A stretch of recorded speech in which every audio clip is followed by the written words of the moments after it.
ድካሙን ወይም ሐዘኑን የሚጋራለት ሰው በሌለበት ስፍራ ቻውን ሆኖ ነው ረዳት የሆነኛል ያለው። ከንጉሱ ጀምሮ እስከ ታችኛው ድረስ ከሩቁ እስከ ቅርቡ ድረስ ዳዊትን ይፈልጉታል ለመጣል። ቅዱስ ዳዊት ገና በልጅነቱ እግዚአብሔር ስላከበረው እግዚአብሔር የሚረዳው ይቆስል ይሆናል። አዎ እዚህ ዓለም ላይ መቁሰል አለ፣ ግን ደግሞ መፈወስም አለ። እግዚአብሔር የሚረዳው ሰው ይቆስል ይሆናል እንጂ ወድቆ አይቀርም፣ ይነሳል።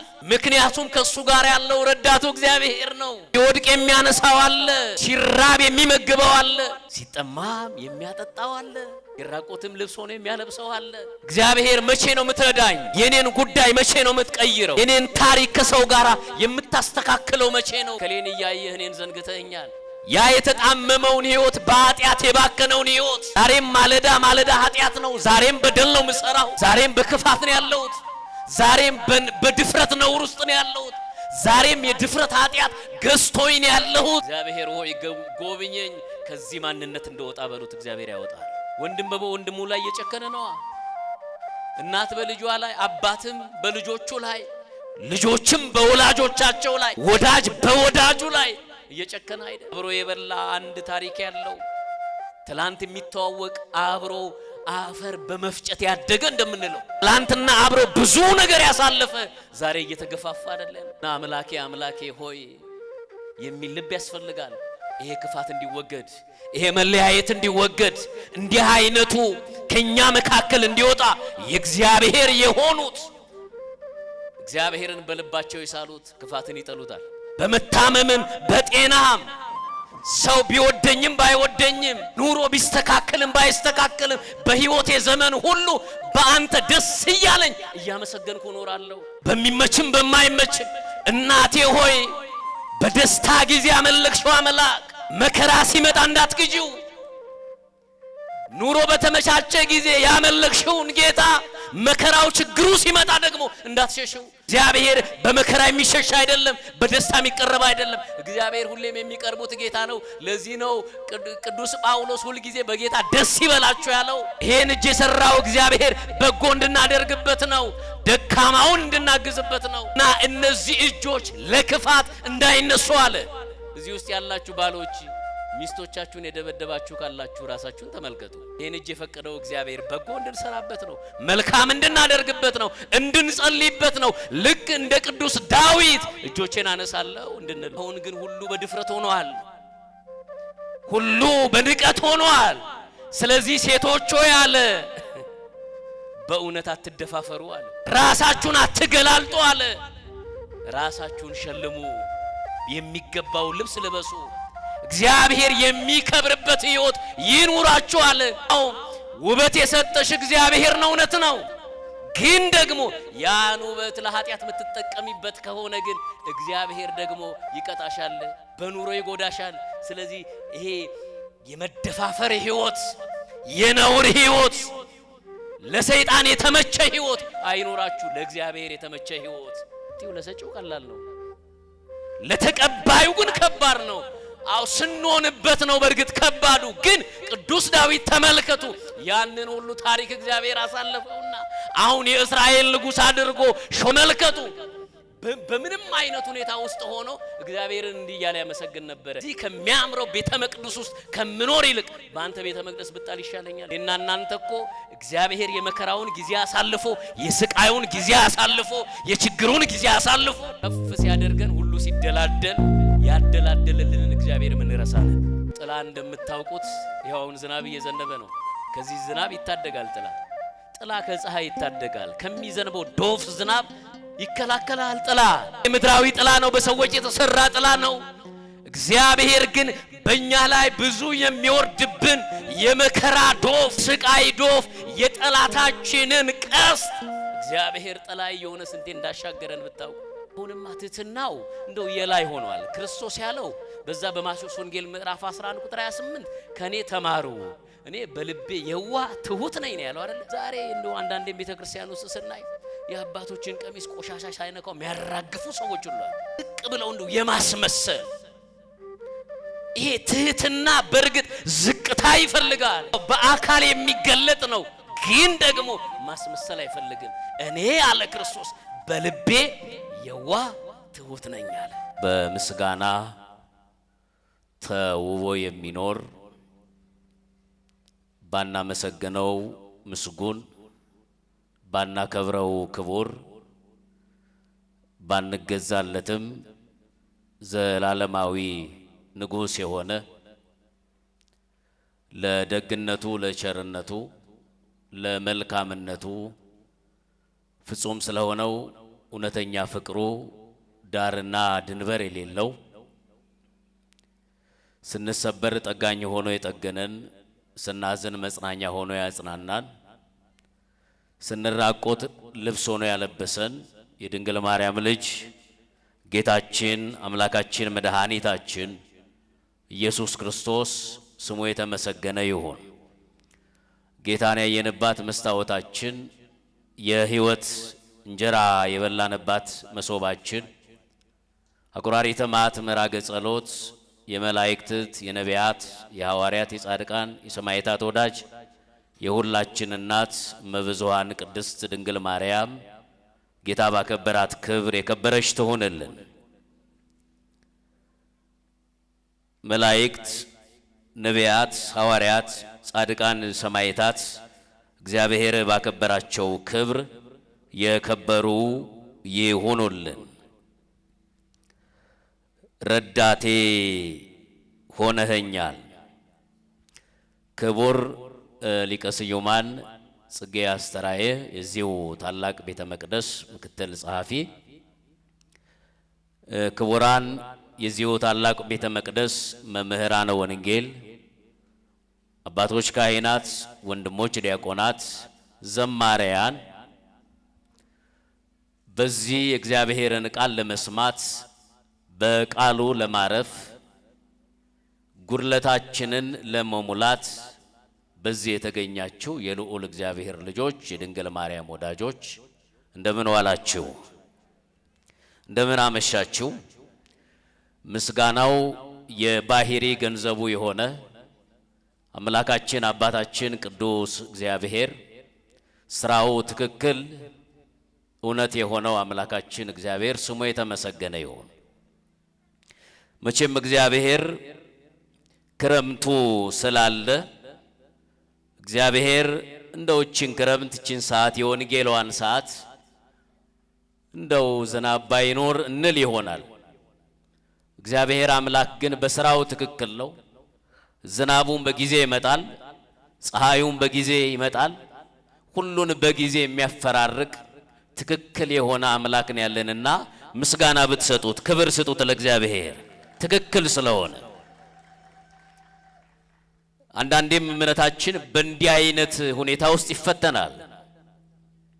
መጽሐፍ ቅዱስ እንደተናገረው በጊዜውም አለ ጊዜውም ያለው በሚመችም በማይመችም በሚደላንም በማይደላንም ሰዓት ነገሮች ቢስተካከሉም ባይስተካከሉም በሁሉ ጊዜ የእግዚአብሔር ቤት ተገኝቶ ቃሉን ለማድመጥ በቃሉ ለማረፍ አንድ ክርስቲያን ሁኔታዎችን መስፈርት ማድረግ እንደሌለበት መጽሐፍ ቅዱስ ይነግረናል።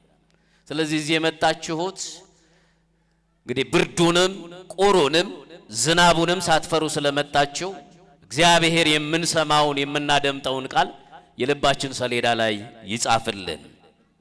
ባለን አጭር ሰዓት ውስጥ የምንማማርበት የትምህርታችን ርዕስ የሚሆነው በመዝሙረኛው ዳዊት መዝሙር 62 ቁጥር 7 ላይ ያለውን መነሻ ቃል እናደርጋለን።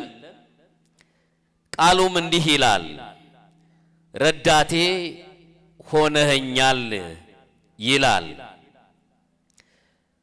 ይህንን ቃል የተናገረው ልበ አምላክ ቅዱስ ዳዊት ነው።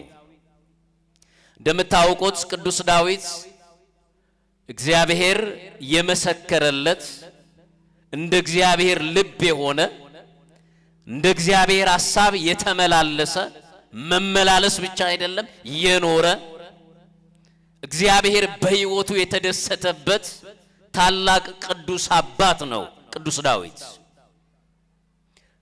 የዚህ ትምህርት መሰረታዊ ዓላማ እግዚአብሔር አምላክ በምንም አይነት ሁኔታ ውስጥ ብንሆን ረዳታችን እንደሆነ እንዳንረሳ ማስታወስ ነው። ተመልከቱት፣ ከርዕሱ እንደምትረዱት ረዳቴ ሆነህኛል የሚለው የሰው ልጆች ረዳት እግዚአብሔር ነው።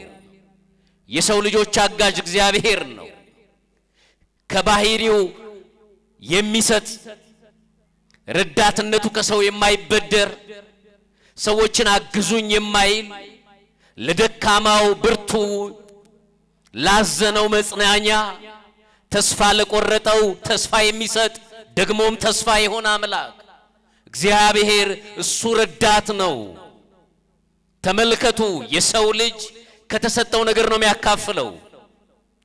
እዚህ ያለን ይሄን ቃል የምንሰማ በእግዚአብሔር ሐሳብ ውስጥ የምንኖር አብዛኞቻችን የምንሰጥ የተቸገረ ስናይ የምንረዳ የተራቆተ ስናይ የምናለብስ የተጠማ ስናይ የምናጠጣ የደከመውን ስናይ አይዞ የምንል በሚቸግረው ነገር የምናግዘው ከተሰጠን ነገር ላይ ነው፣ ካለን አይደለም ከተሰጠን። እግዚአብሔር ግን የራሱ ነው። ብርታት የራሱ ነው። ተስፋም ራሱ ነው። ስለዚህ ቅዱስ ዳዊት ረዳቴ ሆነህኛል ያለው ጉልበት ሲያንሰው ጉልበት የሆነው ተስፋ ሲያጣ ተስፋ የሆነው ሲጠማው ውሃ ያጠጣው ረዳቱ እግዚአብሔር ስለሆነ ረዳቴ አንተ ነህ አለ። ተመልከቱ ቅዱስ ዳዊትን ረዳቴ ሆነህኛል ያለው ቅዱስ ዳዊት ከንጉሱ ጀምሮ እስከ ታችኛው ወንድሜ እስከሚላቸው በስጋ ያሳድዱታል። ይህንን ቃል የተናገረው በዛ በይሁዳ ምድረ በዳ ላይ ብቻውን ሆኖ መጠለያ ዛፍ በሌለበት የሚያጫውተው ድካሙን ወይም ሐዘኑን የሚጋራለት ሰው በሌለበት ስፍራ ብቻውን ሆኖ ነው ረዳቴ ሆነኛል ያለው። ከንጉሱ ጀምሮ እስከ ታችኛው ድረስ ከሩቁ እስከ ቅርቡ ድረስ ዳዊትን ይፈልጉታል ለመጣል። ለምን? ቅዱስ ዳዊት ገና በልጅነቱ እግዚአብሔር ስላከበረው። ዓለም ላይ እንዲህ ነው። እግዚአብሔር በእኛ መስራት ሲጀምር የሚያሳድዱ ሰዎች ይበዛሉ።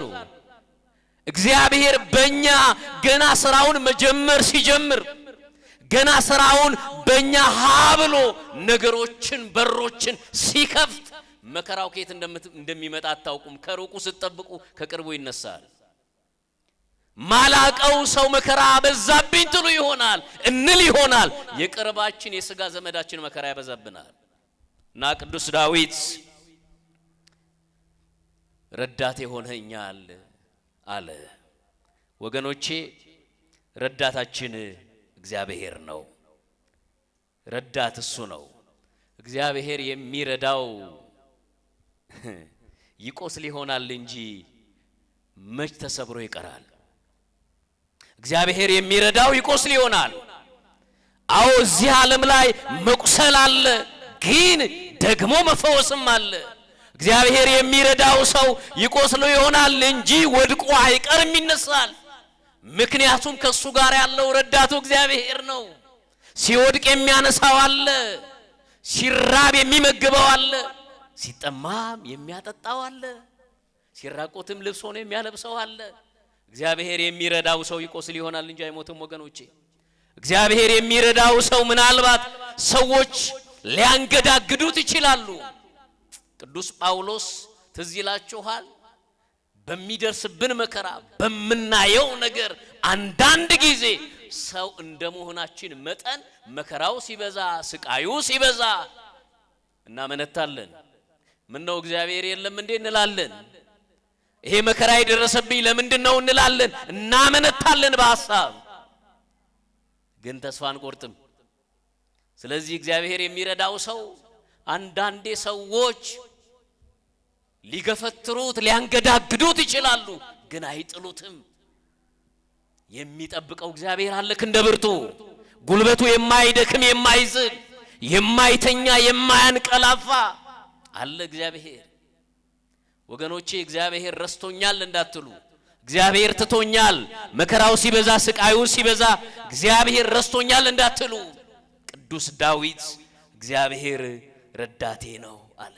ይሄንን የመዝሙር ክፍል ቅዱስ ዳዊት በጸሎቱ በምስጋና ወቅት የእግዚአብሔርን ጉብኝት እየናፈቀ ነው የሚጸልየው። የእግዚአብሔርን ጉብኝት እየናፈቀ አሁን አብዛኞቻችን እግዚአብሔር ሆይ መቼ ነው የምትጎበኘኝ ብለን እንጠይቃለን። መቼ ነው የምትጎበኘኝ? ተመልከቱ መዝሙሩን ሲጀምር ቅዱስ ዳዊት መዝሙር 62 ላይ ተመልከቱት፣ እንደዚህ ይላል፣ አምላኬ አምላኬ ወደ አንተ ገሰግሳለሁ፣ ነፍሴ ወደ አንተን ተጠማች፣ ስጋዬ አንተን እንዴት ናፈቀች አለ። አው ይሄ የሚያሳየው ናፍቆት ነው። እግዚአብሔር መቼ ነው የምትረዳኝ? የኔን ጉዳይ መቼ ነው የምትቀይረው? የኔን ታሪክ ከሰው ጋር የምታስተካክለው መቼ ነው? እከሌን እያየህ እኔን ዘንግተኛል፣ የኔን ጉዳይስ መቼ ነው የምትፈታው? የብዙዎቻችን ጥያቄ ነው። ተማሪ ተምሮ ስራ ሲያጣ፣ ነጋዴው ነግዶ ማትረፍ ሲያቅተው እዛው ሲመላለስ ይሄን ይላል፣ እግዚአብሔር ሆይ መቼ ነው እኔን የምትመለከተኝ?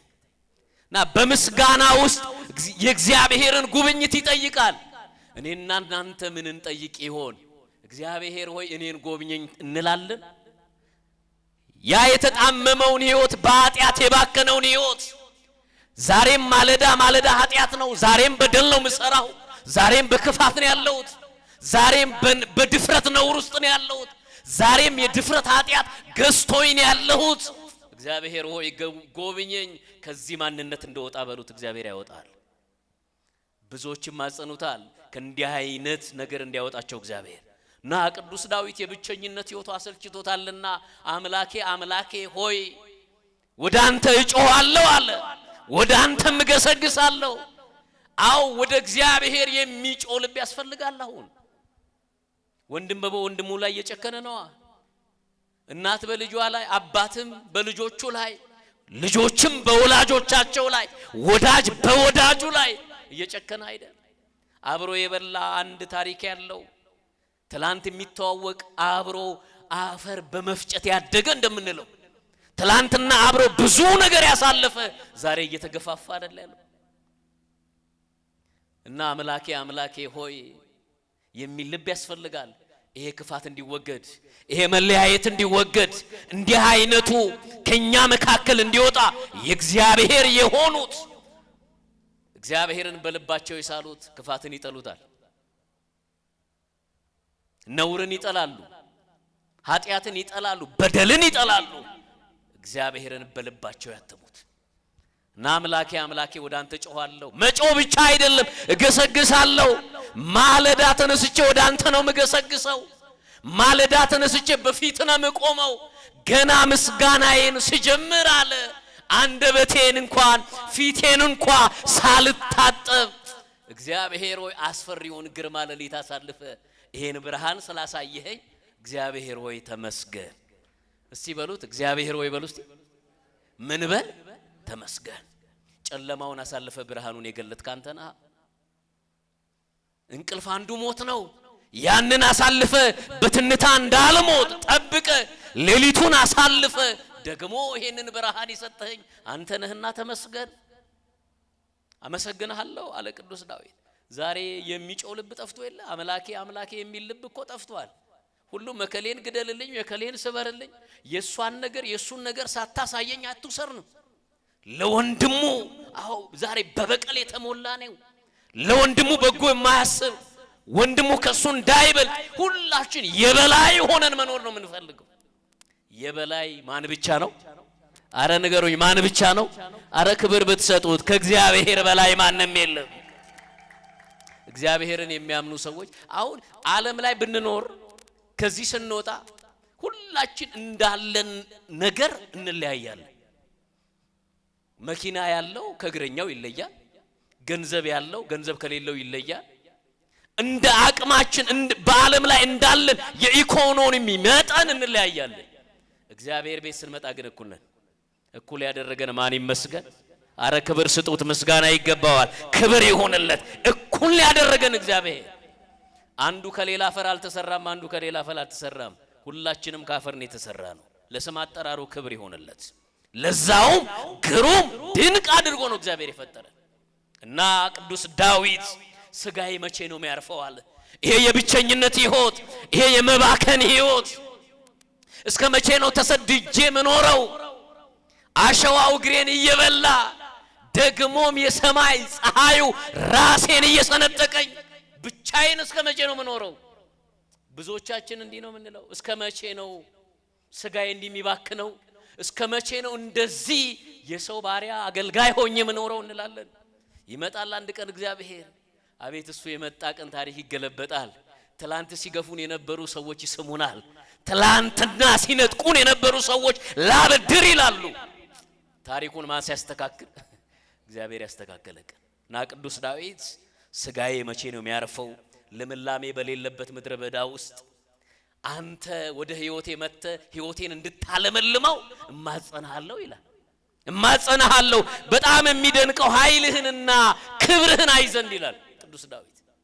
በደንብ አንብቡት ቤት ገብታችሁ። ኃይልህንና ክብርህን አይዘንድ። የእግዚአብሔር ኃይል ምንድነው ካላችሁኝ የተሰበረውን የሚጠግን ነው። የእግዚአብሔር ኃይል ያዘኑትን የሚያጽናና ነው። የእግዚአብሔር ኃይል የሚጥሉንን የሚጥልልን ነው። የእግዚአብሔር ኃይል ተመልከቱት የሚሰብሩንን የሚሰብርልን ነው። የእግዚአብሔር ኃይል ይለያል ከዚህ ሁሉ በላይ።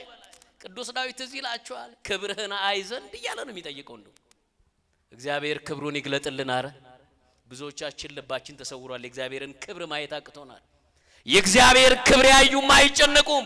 ኃይል እግዚአብሔር ነው፣ ጉልበት እግዚአብሔር ነው፣ ኑሮዬን የሚያስተካክለው እግዚአብሔር ነው ነው የሚሉት። እግዚአብሔር ነው የሚያስተካክለው ኑሮዬ እና ክብርህን አይዘንድ ይላል። የእግዚአብሔር ክብሩ ደግሞ በጣም የሚደንቃችሁ ነገርን ሁሉ በጊዜው ውብ አድርጎ ይሰራል እግዚአብሔር። የእግዚአብሔር ክብሩ ነገርን ሰው ያንተ ህይወት ያንቺ ህይወት ከዚህ በኋላ አይስተካከልም። ያንተ ህይወት ከዚህ በኋላ ምንም ሊሆን አይችልም። ያንተ ህይወት ደቋል። ያንተ ህይወት ነገሮች ሁሉ ተቆርጠውለታል። መቀጠያ እንኳን የለውም፣ መጋጠሚያ እንኳን የለውም። ያንተ ህይወት ያንቺ ህይወት ተበላሽቷል። ከዚህ በኋላ እኮ አትነሳም ይልሃል። ግን ማን ያነሳል? አረ ነገሩኝ ማን ያነሳል? እኛማ አያችሁ ሰው ሲወድቅ አይውደቅ እንጂ እንረግጠዋለን በደንብ አድርገን። የወደቀ ዛፍ ምሳር ይበዛዋል እንደምንል አንውደቅ እንጂ ሁሉም ረጋጫችን ነው። አንሰበር እንጂ ሁሉም ሰባሪያችን ነው። አንቁሰል እንጂ በቁስላችን ላይ ብዙ ሰው ጥዝጣዜው ነው የሚጨምርብን። እና የእግዚአብሔር ልጆች ቅዱስ ዳዊት በእውነት ክብርህን አይዘንድ ኃይልህን አይዘንድ እያለ ይጠይቀዋል። እና በዚህ በምስጋና ውስጥ ቅዱስ ዳዊት ከሚናገራቸው ንግግሮች አንዱ በህይወቴ ዘመን ሁሉ አመሰግንሃለሁ ይላል። ይደንቀኛል። እኔ በህይወቴ ዘመን ሁሉ አመሰግንሃለሁ። ምን ይመስላችኋል ኦርቶዶክሳውያን ክርስቲያኖች? በህይወቴ ዘመን ማለት እድሜውን ብቻ እየነገረን አይደለም። በክፍታም በዝቅታም በማጣትም በማግኘትም በመሰበርም በመጠገንም በመታመምም በጤናም ሰው ቢወደኝም ባይወደኝም ኑሮ ቢስተካከልም ባይስተካከልም በህይወቴ ዘመን ሁሉ በአንተ ደስ እያለኝ እያመሰገንኩ እኖራለሁ። እኔና እናንተ እግዚአብሔር እንዴት ነው የምናመሰግነው ወገኖች? ሲሞላ አይደለ ሲስተካከል አይደለ? ያለን ቀንማ አቤት እዚህ ቤት የለንም፣ ሲጎድል ነው እዚህ ምን መጣው። ሁሉ ሲስተካከልማ እዚህ የለንም፣ ሲጎድል ነው ምን መጣው። ለምስጋና እንኳን እግዚአብሔር ታሪክ መቀየሩ ለማመስገን አንመጣም፣ እንሄዳለን። በችግር ጊዜማ ሮጠን ነው ምን መጣው። ወገኖቼ ግድ የለም መጽሐፍ የነገረን እኔ ሁሉ ጊዜ በማደስ ይለኛል በእግዚአብሔር በሱ ደስ ይለኛል። አዝኜበት አላቅም። እውነት ነው፣ ፍቅሩ ይደንቃል። ተከፍቼበት አላቅም። ሁሌ ስመጣ ፊቱ አዲስ ነው፣ ፊቱን አይጨመድድም። ስለዚህ በሱ ደሰታለሁ። አንዳንዴ ሲጎልብን ሰዎች እንኳን የራሳችን ምንላቸው ሰዎች እንኳን ስንሄድ ፊታቸውን ይጨመድዱብናል። ፊት የማይጨመድደው ሁሌ በደስታ የሚጠብቀን እቅፉ የሚያስደስት አረ መድኃኔዓለምን አመስግኑት፣ ክብር ይገባዋል፣ ምስጋና ይሁንለት። ደስ የሚል ጌታ በሕይወት ዘመን ሁሉ ይሄን ጌታ ማመስገን ዛሬ የምናስባቸው አይደለም። ያ ሕፃኑ 3 ዓመት ያልሞላው ሰማዕት ቅዱስ ቂርቆስ እናቱን ኢየሉጣ በሕይወታቸው ዘመን ሁሉ በሚመችም በማይመችም እናቴ ሆይ በደስታ ጊዜ አመለክሽው አምላክ መከራ ሲመጣ እንዳትግጂው፣ ኑሮ በተመቻቸ ጊዜ ያመለክሽውን ጌታ መከራው ችግሩ ሲመጣ ደግሞ እንዳትሸሽው። እግዚአብሔር በመከራ የሚሸሽ አይደለም፣ በደስታ የሚቀርብ አይደለም። እግዚአብሔር ሁሌም የሚቀርቡት ጌታ ነው። ለዚህ ነው ቅዱስ ጳውሎስ ሁሉ ጊዜ በጌታ ደስ ይበላችሁ ያለው። ከሱ ሳትለዩ በማጣት በማግኘትም በችግርም በሌለ ጊዜ አመስግኑት ነው። እና ከቤቱ እንዳንጠፋ እግዚአብሔር ይርዳን ወገኖች። እንደ ሰማይቱ ያድርገን፣ እንደ ቅድስት ኢየሉጣ ያድርገን። በሕይወቴ ዘመን ሁሉ አመሰግንሃለሁ ይልና ቅዱስ ዳዊት እጆቼን ወደ አንተ አነሳለሁ አለ። እለምንሃለሁ እጆቼን ዘርግቼ ወደ አንተ እጆቼን ዘረጋለሁ። ተመልከቱ፣ እጅ መዘርጋት መማረክ ነው። እጅ ማንሳት መማረክ እንደሆነ ለሁላችሁ ግልጽ ነው። መጽሐፍ ቅዱስ ላይ ደጋግሞ ኢትዮጵያ እጆቿን ወደ እግዚአብሔር ትዘረጋለች ማለት ኢትዮጵያ ለእግዚአብሔር የተማረከች እግዚአብሔር የከበረባት በኢትዮጵያ ውስጥ ያሉ እግዚአብሔርን የሚያምኑ ለሕጉ የሚመላለሱ ያሉባት ማለት ነው። ስለዚህ ቅዱስ ዳዊት እጆቼን ወደ አንተ አነሳለሁ አለ። ሕይወቴን ለአንተ አስማርካለሁ።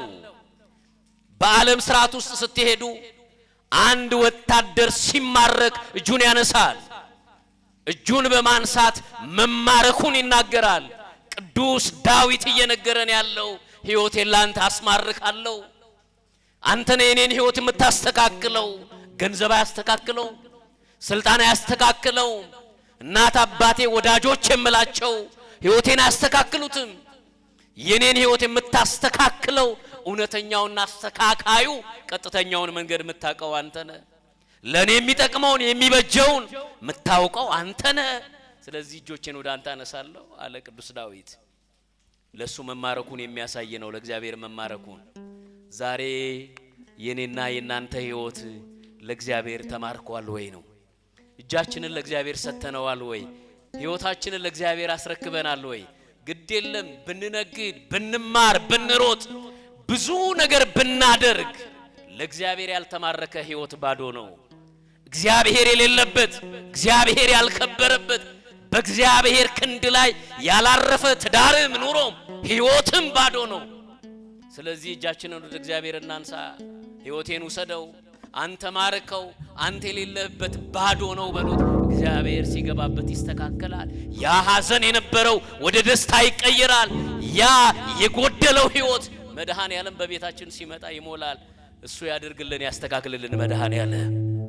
እና እጆቼ ወደ አንተ አነሳለሁ፣ ለአንተ ተማርኬያለሁ አለ። እንደውም መጽሐፍ ቅዱስ ላይ እንደውም እንዲህ ይላል። በዚህ በአንደኛ ጢሞቴዎስ መልእክት ምዕራፍ 2 ቁጥር 8 ጀምሮ ተመልከቱ እስከ 15 እናንተ በደንብ እንዲህ ይላል። ወንዶች ብትሰሙኝ ደስ ይለኛል። እንግዲህ ወንዶች በስፍራ ሁሉ አለ ቁጣና አለ ክፉ ሐሳብ የተቀደሱ እጆችን እያነሱ እንዲጸልዩ ፈቅዳለሁ። ይህ መጽሐፍ ቅዱስ ቃል ነው። ወንዶች የተፈቀደላቸው እጆቻቸውን እንዲያነሱ እንዲጸልዩ ነው። ይሄ የተባረከ እጅ ነው። የሰራውም እግዚአብሔር ነው፣ ያበጀውም እግዚአብሔር ነው። ለምስጋና በጎ ለመስራት እግዚአብሔርን እንዲማጸንበት ለጸሎት ነው የሰራው እግዚአብሔር። ሀገር እንዲገነባ ትውልድን እንዲያግዝ ነው ይሄ እጅ የተሰራው። ወንድም ወንድሙን እንዲያጠፋ አይደለም። ይሄን እጅ የሰራው እግዚአብሔር በጎ እንድናደርግበት ነው፣ ደካማውን እንድናግዝበት ነው። እና እነዚህ እጆች ለክፋት እንዳይነሱ አለ። ለክፋት እንዳይነሱ። እዚህ ውስጥ ያላችሁ ባሎች ሚስቶቻችሁን የደበደባችሁ ካላችሁ ራሳችሁን ተመልከቱ። ይሄን እጅ የፈቀደው እግዚአብሔር በጎ እንድንሰራበት ነው፣ መልካም እንድናደርግበት ነው፣ እንድንጸልይበት ነው። ልክ እንደ ቅዱስ ዳዊት እጆቼን አነሳለሁ እንድንል ነው። እና ይቀጥልና እንዲህ ይላል፣ ሴቶች ስሙ፣ እንዲሁ ደግሞ ሴቶች በሚገባ ልብስ ከእፍረትና ራሳቸውን ከመግዛት ጋር ይላል ሰውነታቸውን ይሸልሙ። በጣም የሚደንቅ ነው። አሁን ዓለሙ ላይ የምናየው አብዛኛው ሴት ሀፍረት የሌለው በድፍረት የሚመላለስ ድሮ የሀገራችንን ታሪክ ብታዩ እንግዳ እንኳን ሲመጣ ወደ ውጭ አይወጣም፣ ወደ ሳሎኑ ወደ ጓዳ ነው። አፍራለሁ ይባላል፣ ህፍረት አለ። አሁን ግን ሁሉ በድፍረት ሆኗል፣ ሁሉ በንቀት ሆኗል። ስለዚህ ሴቶች ሆይ አለ በእውነት አትደፋፈሩ አለ፣ ራሳችሁን አትገላልጡ አለ፣ ራሳችሁን ሸልሙ፣ የሚገባው ልብስ ልበሱ፣ እግዚአብሔር የሚከብርበት ህይወት ይኑራችሁ አለ። አዎ ውበት የሰጠሽ እግዚአብሔር ነው፣ እውነት ነው። ግን ደግሞ ያን ውበት ለኃጢአት የምትጠቀሚበት ከሆነ ግን እግዚአብሔር ደግሞ ይቀጣሻል፣ በኑሮ ይጎዳሻል። ስለዚህ ይሄ የመደፋፈር ህይወት፣ የነውር ህይወት፣ ለሰይጣን የተመቸ ህይወት አይኖራችሁ፣ ለእግዚአብሔር የተመቸ ህይወት። ስለዚህ ራሳችሁን ሸልሙ ሴቶች፣ በፍቅር ባለባበስ በአነጋገር ራስን ዝግ በማድረግ። እንደውም ሴት ልጅ በአደባባይ አትናገር ነው ቢለው፣ በድፍረት አትናገር፣ በድፍረት ሌሎች ካሉ እነሱ እንዲናገሩ እድል ትስጥ። ያ ማለት የበታችነት ማለት ግን አይደለም። ክርስቶስ የቤተ ክርስቲያን ራስ እንደሆነ ቤተ ክርስቲያን አያችሁ ሁሉ ነገሯን ሰጣ ክርስቶስን ታከብረዋለች። ሴትም እንዲሆናት አለ ለባሏ። ስለዚህ ወንዶችም ሴቶችም ራሳችንን ለእግዚአብሔር እናስገዛ። እግዚአብሔር የሚደሰትበት ይሄ ህይወት ይሄ ነው። እና ቅዱስ ዳዊት እንዲህ እያለ እያመሰገነ በኋላ ላይ በህይወቴ ዘመን ሁሉ አመሰግናለሁ እጆቼን አነሳለሁ አለ። ትላንትና መሞት ሲመኝ ነበር ቅዱስ ዳዊት። ከህይወት ሞት ይሻላል እያለ ይማጸን ነበር። ትላንትና ቅዱስ ዳዊት በእውነት በሞት ይሻለኛል፣ ምድረ በዳው ላይ ብቻዬን ከምኖር በሞት ይሻላል እያለ ነበር። አሁን ግን ቅዱስ ዳዊት በህይወቴ ዘመን አመሰግናለሁ። አዎ አንዳንድ ጊዜ ችግሩ በችግር ላይ ሲደራረብ፣ ተስፋ በመቁረጡ ላይ ደግሞ ሌላም መከራው ሲደራረብ፣ ወዳጅ ያልናቸው ሰዎች ሁሉ ሲከዱን፣ ያኔ አንዳንዴ ሞት እንመኛለን። ግን እግዚአብሔር ታሪክን ይቀይራል። ታሪክን ቀየረና እግዚአብሔር አያችሁ ቅዱስ ዳዊትን ያሳድዱ የነበሩትን የበታች አድርጎ እነሱን ገለል አድርጎ ቅዱስ ዳዊትን አመጣና እግዚአብሔር የእስራኤል ንጉስ አደረገው። አረ ክብር ለእግዚአብሔር ይሁን፣ ምስጋና ለእግዚአብሔር ይሁንለት። ትላንትና የሚያሳድዱን ሰዎች የበታቻችን ይሆናል። ትላንትና ሲሰብሩን የነበሩ እኛ ከላይ ሆነን እባክን አትስበረን ይላሉ። ግን እባካችሁ ለመምከር በጣም ከባድ ነው። በርግጥ አይደለ የተገፍቶ አንድ ሰው ተዋትክፋ ማለት እከሌ ጠልቷል አንተ ግን ውደር ለማለት ለመምከር ቀላል ነው። እኛ ህይወት ላይ ሲመጣ ነው ከባዱ። ብዙ ጊዜ የቅርብ ሰዎች የሞቱባቸውን ሰዎች ሄደን እናጽናለን፣ አይዞ በርታ፣ እግዚአብሔር በስራው ትክክል ነው እንላለን አይደለ። ለመምከር ቀላል ነው። የኛ ህይወት ላይ ሲመጣ ግን ከባድ ነው። ለዚህም ነው እኛ በንግግራችን እንላለን አይደል፣ ቡጢው ለሰጪው ቀላል ነው፣ ለተቀባዩ ግን ከባድ ነው። አው ስንሆንበት ነው በርግጥ ከባዱ። ግን ቅዱስ ዳዊት ተመልከቱ፣ ያንን ሁሉ ታሪክ እግዚአብሔር አሳለፈውና አሁን የእስራኤል ንጉስ አድርጎ ሾመው። ቅዱስ ዳዊትም ተመልከቱ በምንም አይነት ሁኔታ ውስጥ ሆኖ እግዚአብሔርን እንዲህ እያለ ያመሰግን ነበር። እዚህ ከሚያምረው ቤተ መቅደስ ውስጥ ከምኖር ይልቅ በአንተ ቤተ መቅደስ ብጣል ይሻለኛል ይላል። እኔና እናንተ እኮ እግዚአብሔር የመከራውን ጊዜ አሳልፎ፣ የስቃዩን ጊዜ አሳልፎ፣ የችግሩን ጊዜ አሳልፎ ከፍ ሲያደርገን ሁሉ ሲደላደል ያደላደለልን እግዚአብሔር ምን ረሳነን? እግዚአብሔር አረ ወደ ልባችን ይመልሰን። አሜን አትሉም? ወደ ልባችን ይመልሰን። የትምህርታችን መጠቅለያ ሐሳቦች በክንፎች ጥላ ደስ ይለኛል። በክንፎች ምን ጥላ ጥላ እንደምታውቁት ይሄውን ዝናብ እየዘነበ ነው። ከዚህ ዝናብ ይታደጋል ጥላ። ጥላ ከፀሐይ ይታደጋል። ከሚዘንበው ዶፍ ዝናብ ይከላከላል ጥላ። ይሄ ምድራዊ ጥላ ነው፣ በሰዎች የተሰራ ጥላ ነው። እግዚአብሔር ግን በእኛ ላይ ብዙ የሚወርድብን የመከራ ዶፍ፣ የስቃይ ዶፍ፣ የጠላታችንን ቀስት እግዚአብሔር ጥላ የሆነ ስንቴ እንዳሻገረን ብታውቁ፣ ስንቴ እንዳሻገረን። አረ ምስጋና ይገባዋል፣ አመስግኑት። ስንቴ ከለላ፣ ስንቴ ጥላ እንደሆነን እግዚአብሔር ተመልከቱ።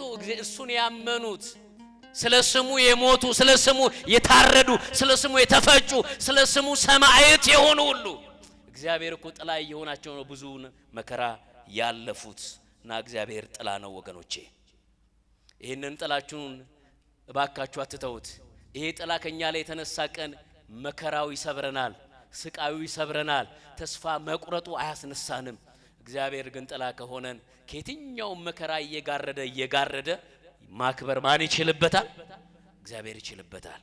እና ቅዱስ ዳዊት በእውነት ረዳቴ ነህ አለ።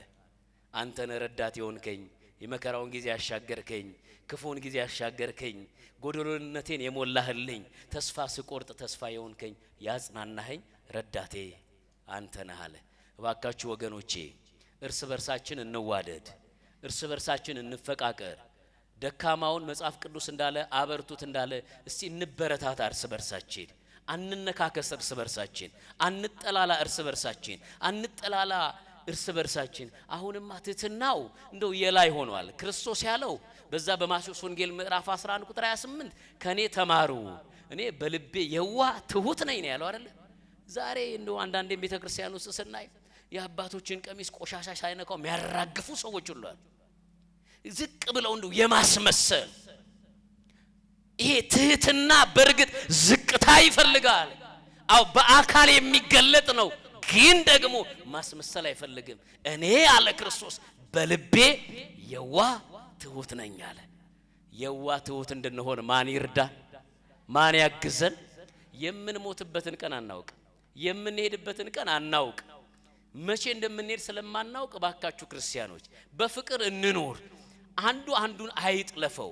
እንደውም አንድ ታሪክ ላይ ሳነብ ምንድነው የሚለው? አንድ በደል የሰራ ሰው፣ በጣም እንደ ሀገሩ ትልቅ በደል የሰራ ሰው፣ የሞት ፍርድ የሚያስፈርድ በደል የሰራ ሰው በፍርድ ቤት ቀረበ እና ዳኛው መርምሮ ሲያይ በቃ የሞት ፍርድ እንዲፈረድበት ያደርገዋል የሰራው ስራ እና የሞት ፍርድ ፈረደበት እና የተፈረደበት ወንጀለኛ ሳቀ እና ዳኛው ረጅም ዓመት የሰራ ሰው ነው። እንዲህ አይነት ነገር የሞት ፍርድ ሲፈረድባቸው ሲያለቅሱ እንጂ ሲያዝኑ እንጂ ወዳጆቻቸው ተሰብስበው ሲያለቅሱ እንጂ እንዲህ አይነት ሳቅ አይቻላቅም። ለምን ሳቅ አለው? አይ የሚሞትበትን ቀን የማያቅ ሰው ሞቴን ስለፈረደብኝ ነው አለ ይባላል። እኛም እንዲሁ ነን። መቼ እንደምንሞት ሳናውቅ ሰው ላይ ምንፈርድ፣ መቼ እንደምንጠራ ሳናውቅ የራሳችንን ኃጢአት የራሳችንን በደል ትተን የሰው ነውር የምንዘረዝር ነንና እግዚአብሔር ስለ ራሳችን ኃጢአት እንድናለቅስ እግዚአብሔር መንፈስ ቅዱስ ይርዳን፣ እግዚአብሔር ያግዘን። ረዳታችን ማን ነው? እግዚአብሔር ነውና በሱ ታምነን እንድንኖር እሱ ይርዳን። ጉልበታችን፣ ኃይላችን፣ ክብራችን፣ ጌጣችን እሱ ነውና በሱ ረዳትነት ታምነን እንድንኖር አምላካችን እግዚአብሔር ይርዳን። በራሳችን ግን እንዳንመካ ኃይሌ እግዚአብሔር ነው፣ ክንዴ እግዚአብሔር ነው፣ ረዳቴ እግዚአብሔር ነው ብለን በሕይወት ዘመናችን ሁሉ እያመሰገንነው እንድንኖር እሱ ይርዳን። የድንግል ማርያም ጣዕሟ፣ ፍቅሯ፣ በረከቷ፣ የሰማዕታቱ በረከት ይደርብን።